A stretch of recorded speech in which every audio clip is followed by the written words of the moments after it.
இந்த படத்தினுடைய கதாபாத்திரத்தை பொறுத்த வரைக்கும் நிறைய ஸ்டார்ஸ் இருக்காங்க. சொல்லப்போனா வந்துட்டு he is the next star அப்படி இப்படின்னு சொல்லிட்டு டெய்லி ஒரு போஸ்ட் போட்டு இன்னைக்கு இந்த ஸ்டாரு நாளைக்கு இந்த ஸ்டாருன்னு 10 ஸ்டார் ரிவீல் பண்ணி இட்லி கடை ஆரம்பிக்கல.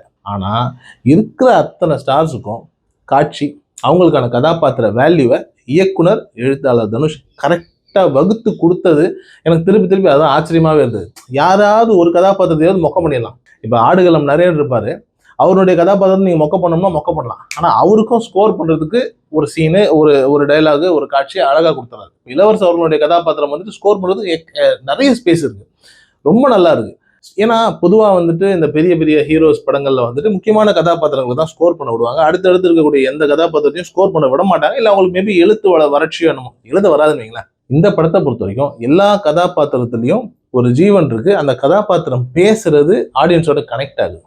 அது ராஜ்கிரண் சாரா இருக்கட்டும், ராஜ்கிரனுடைய கதாபாத்திரமா இருக்கட்டும், அவருடைய மனைவியா வரக்கூடியவங்களா இருக்கட்டும், இவங்க எல்லாருடைய கதாபாத்திரமும் ஆடியன்ஸோட எங்கேயோ ஒரு இடத்துல கனெக்ட் ஆயிட்டாரு.